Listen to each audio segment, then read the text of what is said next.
मित्रों, मनुष्य को ये 5 काम जीवन में जरूर करना चाहिए। जो मनुष्य ये 5 काम करता है वह कभी गरीब नहीं होता। उसका परिवार जीवन में कभी बीमार नहीं पड़ता है। उसका जीवन हमेशा खुशी से भरा हुआ होता है। मित्रों, आज की इस वीडियो में हम आज आपको एक बड़ी ही ज्ञानवर्धक कथा सुनने वाले हैं। हम आप सबसे अनुरोध करता हूं कि इस कथा को अंत तक जरूर देखिएगा। भगवान श्री कृष्ण का अनादर नहीं करिएगा मित्रों, क्योंकि ये कथा आपका जीवन बदल सकती है। मित्रों, भगवान श्री कृष्ण नारद मुनि से कहते हैं कि नारद, हमारे इस भक्त को देखो, इसके जीवन में किस तरह से बदलाव आया। हरिप्रसाद नाम का एक गरीब किसान अपने परिवार के साथ रहता था। गांव का नाम मथुरापुर था और यह गांव अपने शांत वातावरण और धर्मप्राण लोगों के लिए प्रसिद्ध था। मित्रों, हरिप्रसाद की मेहनत और ईमानदारी से पूरे गांव में उसका नाम सम्मान के साथ लिया जाता था। लेकिन उसके जीवन में एक चीज थी जिसने उसे सबसे विशेष बना दिया था, उसका भगवान श्री कृष्ण के प्रति अटूट विश्वास। हरिप्रसाद और उसकी पत्नी गीता का जीवन बहुत साधारण था। उनका घर मिट्टी का बना हुआ था, लेकिन उसमें स्वच्छता और पूजा पाठ की खुशबू हर समय बसी रहती थी। हर सुबह गीता भगवान श्री कृष्ण की मूर्ति के आगे घी का दीपक जलाकर प्रार्थना करती और कहती, हे कृष्ण, हमारे परिवार की रक्षा करना। हम गरीब जरूर हैं, लेकिन आपकी भक्ति में हमारा सारा सुख छिपा है। हरिप्रसाद के पास थोड़ी सी जमीन थी जिसमें वह दिन रात मेहनत करता। उसकी खेती से जो भी अन्न पैदा होता, उसी से उसके परिवार का गुजारा चलता था। लेकिन हरिप्रसाद ने कभी अपनी गरीबी को अपने मन पर हावी नहीं होने दिया। वह हमेशा कहता, भगवान श्री कृष्ण ने हमें जो दिया है वही हमारे लिए सबसे बड़ी संपत्ति है। धन संपत्ति तो आती जाती रहती है, लेकिन सच्ची भक्ति और संतोष ही सबसे बड़ी पूंजी है। मोहन और राधा का पालन पोषण। हरिप्रसाद और गीता के 2 बच्चे थे। मोहन, उनका बेटा, एक बहादुर और मेहनती युवक था। वह अपने पिता के साथ खेतों में काम करता और अपने परिवार की हर छोटी बड़ी जरूरत का ख्याल रखता था। मोहन को बचपन से ही भगवान श्री कृष्ण की कथाएं सुनने का बहुत शौक था। वह अक्सर अपनी मां से कहता, मां, मुझे और कृष्ण जी की कथाएं सुनाओ। और गीता उसे भगवान की लीलाओं और उनके चमत्कारों की कहानियां सुनाती थी।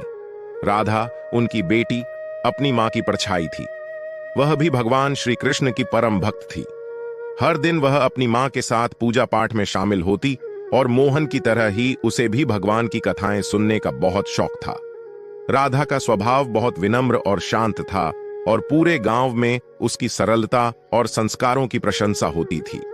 गांव के हालात और सामाजिक चुनौतियां। गांव मथुरापुर एक ऐसा स्थान था जहां जीवन सरल था, लेकिन चुनौतियों से भरा हुआ था।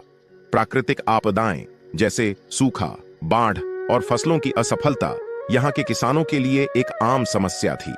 लेकिन इन सब के बावजूद गांव के लोग एकजुट रहते थे और अपनी समस्याओं का हल निकालने की कोशिश करते थे। हरिप्रसाद गांव के सबसे बुद्धिमान लोगों में से एक था। वह हमेशा कहता, अगर भगवान ने हमें कठिनाइयां दी हैं तो उन्होंने हमारे लिए उनका हल भी रखा है। हमें बस धैर्य रखना है और अपने कर्म करते रहना है। गांव में कुछ धनी जमींदार भी रहते थे जो गरीब किसानों पर अत्याचार करते थे, लेकिन हरिप्रसाद ने कभी उनकी ज्यादतियों के सामने घुटने नहीं टेके। वह अपने सिद्धांतों पर अडिग था और हमेशा सच्चाई और ईमानदारी से काम करता था। उसकी इस निष्ठा ने उसे गांव के अन्य किसानों के बीच एक आदर्श बना दिया था। एक बुरा समय, हरिप्रसाद की बीमारी और संघर्ष समय बीतता गया और एक दिन गांव में एक गंभीर बीमारी फैल गई। यह बीमारी बहुत सारे लोगों को अपनी चपेट में ले रही थी और दुर्भाग्य से हरिप्रसाद भी इसका शिकार हो गया। पहले तो उसे हल्का बुखार हुआ, लेकिन धीरे धीरे उसकी हालत गंभीर होती चली गई। मोहन और राधा बहुत चिंतित हो गए क्योंकि उनके पिता की तबीयत दिन ब दिन बिगड़ रही थी। मोहन ने गांव के सभी वैद्यों और हकीमों से अपने पिता का इलाज कराया, लेकिन कोई फायदा नहीं हुआ। हर दिन गीता भगवान श्री कृष्ण से प्रार्थना करती, हे प्रभु, मेरे पति को ठीक कर दो। हमारे पास और कुछ नहीं है, लेकिन आपकी कृपा हम पर हमेशा बनी रही है। मोहन और राधा ने अपने पिता की सेवा में कोई कसर नहीं छोड़ी। मोहन अपने पिता की दवाइयों का इंतजाम करता, जबकि राधा अपने पिता को संभालती। गांव के लोग भी हरिप्रसाद की सेवा में लगे रहते थे क्योंकि वह गांव का सबसे प्रिय और सम्मानित व्यक्ति था। भगवान श्री कृष्ण का दर्शन राधा की भक्ति और सेवा को देखकर एक दिन भगवान श्री कृष्ण ने स्वप्न में दर्शन दिए। उन्होंने राधा से कहा, राधा, तुम और तुम्हारा परिवार मेरी भक्ति में लीन हो। तुम्हारे पिता की बीमारी मेरी परीक्षा है, लेकिन मैं तुम्हें वचन देता हूं कि तुम्हारे परिवार को कभी दुख नहीं सहना पड़ेगा। तुम धैर्य रखो और अपनी भक्ति बनाए रखो। मैं हमेशा तुम्हारे साथ हूं। राधा ने जब यह सपना अपनी मां और भाई को बताया तो उनके दिलों में एक नई आशा जागी। उन्होंने विश्वास किया कि भगवान श्री कृष्ण ने उनकी पुकार सुनी है और उनके पिता की बीमारी जरूर ठीक हो जाएगी। हरिप्रसाद का निधन और नई चुनौतियां, भगवान की इच्छा कुछ और ही थी। कुछ ही दिनों बाद हरिप्रसाद का निधन हो गया। यह खबर सुनते ही पूरा गांव शोक में डूब गया। मोहन और राधा ने अपने पिता की मृत्यु का भारी दुख सहा, लेकिन उन्होंने अपने दिलों में यह विश्वास बनाए रखा कि यह भगवान की इच्छा थी। हरिप्रसाद के निधन के बाद मोहन पर अब पूरे परिवार की जिम्मेदारी आ गई थी। वह दिन रात खेतों में काम करता और अपने परिवार की देखभाल करता। उसने अपने पिता की तरह ही मेहनत और ईमानदारी से जीवन बिताना शुरू किया। राधा की शादी, एक नई आशा। इसी बीच एक अमीर राजा के परिवार से राधा के लिए शादी का प्रस्ताव आया। राजा का बेटा धर्मप्रिय और न्यायप्रिय था। उसने राधा की भक्ति और विनम्रता के बारे में सुनकर उसे अपनी पत्नी बनाने का निर्णय लिया था। राजा ने राधा के परिवार से कहा, हम आपकी बेटी का विवाह बड़े धूमधाम से करेंगे और आप पर कोई बोझ नहीं डालेंगे। गीता और मोहन ने इस प्रस्ताव को स्वीकार किया और राधा का विवाह बड़े धूमधाम से हुआ। राधा अब एक अमीर और प्रतिष्ठित परिवार की सदस्य बन गई थी, लेकिन उसने अपनी भक्ति और सादगी को कभी नहीं छोड़ा। मित्रों, मोहन की कड़ी मेहनत और संघर्ष। राधा के विवाह के बाद मोहन ने अपने गांव में रहकर अपनी खेती को और बढ़ाया। वह अब अपने पिता की जगह गांव के लोगों की समस्याओं का समाधान करता और सभी की मदद करता। धीरे धीरे उसकी मेहनत रंग लाई और उसकी फसलें अच्छी होने लगीं।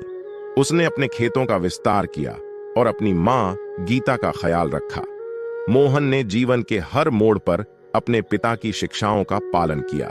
वह हमेशा कहता, मेरे पिता ने मुझे सिखाया है कि मेहनत और सच्चाई से बड़ा कोई धर्म नहीं है।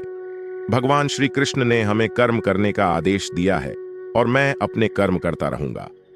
भगवान श्री कृष्ण की शिक्षा। कुछ वर्षों बाद जब मोहन ने अपने जीवन की सभी कठिनाइयों का सामना कर लिया, उसे भगवान श्री कृष्ण का फिर से दर्शन हुआ। श्री कृष्ण ने मोहन से कहा, तुमने अपने जीवन में जो भी संघर्ष किए वह तुम्हारी भक्ति और निष्ठा की परीक्षा थी। तुमने कभी सच्चाई और धर्म का मार्ग नहीं छोड़ा और इसीलिए आज तुम्हें सफलता प्राप्त हुई है। मोहन ने भगवान से पूछा, प्रभु, क्या जीवन में संघर्षों का कभी अंत नहीं होता? श्री कृष्ण ने मुस्कुराते हुए उत्तर दिया, संघर्ष जीवन का हिस्सा है, लेकिन जो व्यक्ति धर्म, सत्य और कर्म के मार्ग पर चलता है उसे कभी हार का सामना नहीं करना पड़ता। मैं हमेशा उसके साथ होता हूं। यह कहानी हमें सिखाती है कि जीवन में कठिनाइयां और चुनौतियां आती रहती हैं, लेकिन सच्चाई, धर्म और भगवान में अटूट विश्वास रखने वाला व्यक्ति कभी पराजित नहीं होता। हरिप्रसाद का परिवार इस बात का सजीव उदाहरण था। मित्रों, ये कथा आपका जीवन को लेकर खुश रहने की अनुमति देता है। साथियों, चैनल को सब्सक्राइब करके कमेंट में जय श्री कृष्णा जरूर लिखिएगा।